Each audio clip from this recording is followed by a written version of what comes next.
ഇക്കുറിയും ഓണക്കിറ്റ് ഉണ്ടാകും. ഓണത്തിനോടനുബന്ധിച്ച് ഭക്ഷ്യ സിവിൽ സപ്ലൈസ് വകുപ്പിന് 253 കോടി രൂപ അടിയന്തരമായി അനുവദിച്ച സംസ്ഥാന സർക്കാർ. ഓണവിപണി നടത്തിപ്പിനായി സപ്ലൈകോയ്ക്ക് 200 കോടി രൂപയും AIY മഞ്ഞക്കാർഡ് വിഭാഗത്തിന് ഓണക്കിറ്റിനായി 53 കോടി രൂപയും ഉൾപ്പെടെയാണ് തുക അനുവദിച്ചത്.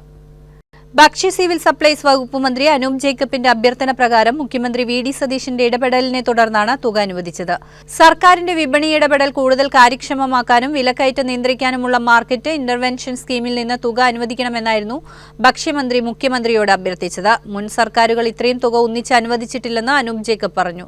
പുതുക്കിയ ബഡ്ജറ്റിൽ 315 കോടി രൂപ ആദ്യം അനുവദിച്ചതിൽ 20 കോടി ആദ്യം ലഭിച്ചിരുന്നു. കൂടുതൽ തുക ആവശ്യമുണ്ടെങ്കിൽ വീണ്ടും സർക്കാരിനെ സമീപിക്കുമെന്നും മന്ത്രി വ്യക്തമാക്കി.